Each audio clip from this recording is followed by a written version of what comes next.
জাহাজের ৭ খুনের ঘটনার বিচারের দাবি সহ বেশ কিছু দাবিতে কিন্তু নৌযান শ্রমিকদের দ্বিতীয় দিনের মতো কর্মবিরতি চলছে। এই ক্ষেত্রে মোংলা বন্দরে পণ্য যে খালাস বোঝাই তার উপরে কিন্তু একটা বেশ প্রভাব পড়েছে। মোংলা বন্দরে এই মুহূর্তে 14টি বাণিজ্যিক জাহাজ অবস্থান করছে। সেসব জাহাজে কয়লা, ক্লিংকের এবং সারের মতো পণ্য রয়েছে।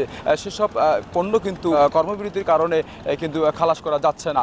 এখানকার লাইটার শ্রমিকদের যে সংগঠন আছে, বাংলাদেশ লাইটারের শ্রমিক ইউনিয়ন, সেই সংগঠনের সহসভাপতি মইনুল ইসলাম মিন্টু বলেছেন তাদের দাবি যেগুলো উত্থাপন করেছে সেসব দাবি সহ এই জাহাজে যে তাদের খুনের ঘটনা ঘটেছে, শ্রমিকদের হত্যার ঘটনা ঘটেছে, সেসবের বিচার না হওয়া পর্যন্ত কিন্তু তারা তাদের কর্মবিরতি প্রত্যাহার করবেন না। আর এই কারণে কিন্তু মোংলা বন্দরের পণ্য খালাস বোঝাই কিন্তু স্থবির হয়েছে, প্রায় অচল অবস্থা সৃষ্টি হয়ে আছে।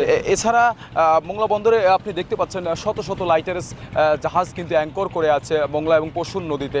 তারা কিন্তু এই সব জাহাজে পণ্য খালাসের অপেক্ষায় রয়েছে, কিন্তু শ্রমিকদের কর্মবিরতির ফলে কিন্তু সেসব জাহাজ কিন্তু পণ্য খালাস করতে যাচ্ছে না। তো এই ছিল আসলে মোংলা বন্দরের খবর।